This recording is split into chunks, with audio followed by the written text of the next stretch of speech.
Hey there, everyone. A little while back, I was talking with Aaron from Expedition Research, who also makes the tack bars, the blaze stoves, and the aqua tabs, about a product for preppers. And what we wanted to do was put together some sort of off-the-grid cooking system.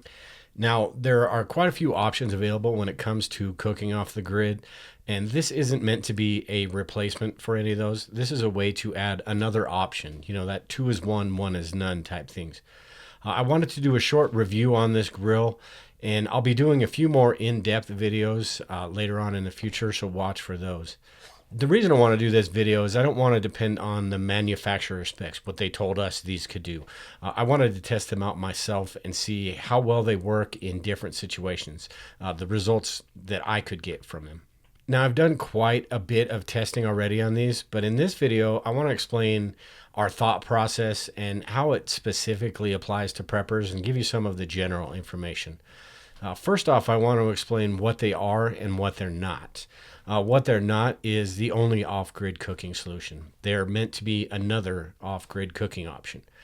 These are not the roaring campfire that we're all used to as Americans, right? These are more efficient and puts off less light and all of that. I use regular charcoal to show a comparison, but the truth is these are far different. They're more of an alternative to charcoal and not the same as charcoal, and you'll understand as I explain this. Now, as far as what we wanted them to be, our thought process on this, we wanted something that was going to be useful today for hiking, camping, all of that, as well as in an off-the-grid or bug-out situation. We wanted them to be easy to store, easy to transport. We wanted them to be easy to use. All this takes is one match to get it lit. Everything's contained in the box. You don't have to worry about anything else. We want them to be easy to clean up. These basically, once that brick burns, it still maintains its shape and you can just toss those out. That's especially important, say, if you were in a grid down situation and you're trying to hide your tracks, you can basically dig a hole, dump that right in there and cover it up, and nobody will even know that you had a fire going.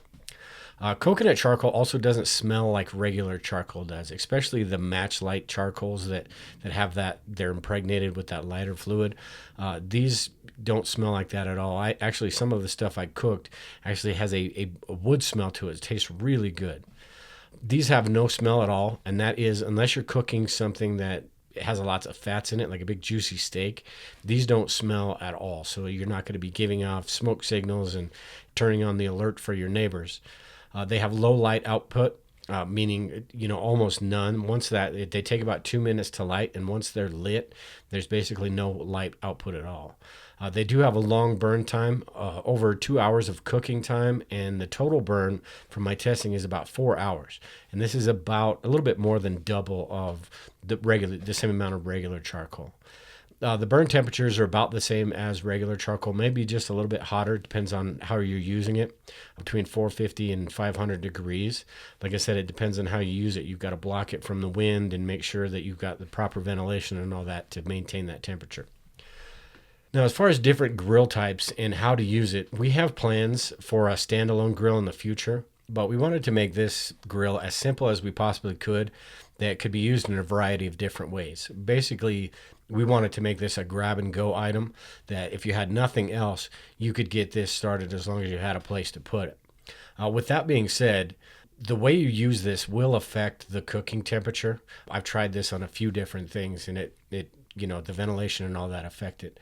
The best way to use these blazed charcoal bricks is to use a regular charcoal grill. If you don't have one, that you can get one fairly cheap. This one, like this one here, or even this one here. The one I used for a lot of my videos is the one that I got from Walmart for, I think it was about $20. Just a little cheap patio deck charcoal grill. Like I said, we have plans for the future for one of these, but we want to do some testing first and make sure that we have everything right and make sure it's going to work like we want it to work.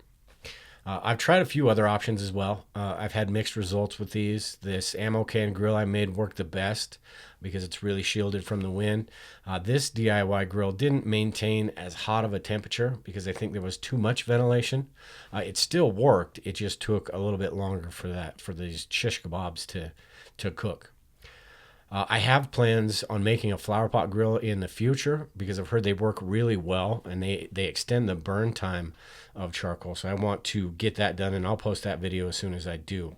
Now, the reason charcoal grills work so well is because they do a great job of shielding from the wind. They have the lid, and they still give the proper ventilation for that charcoal to remain lit.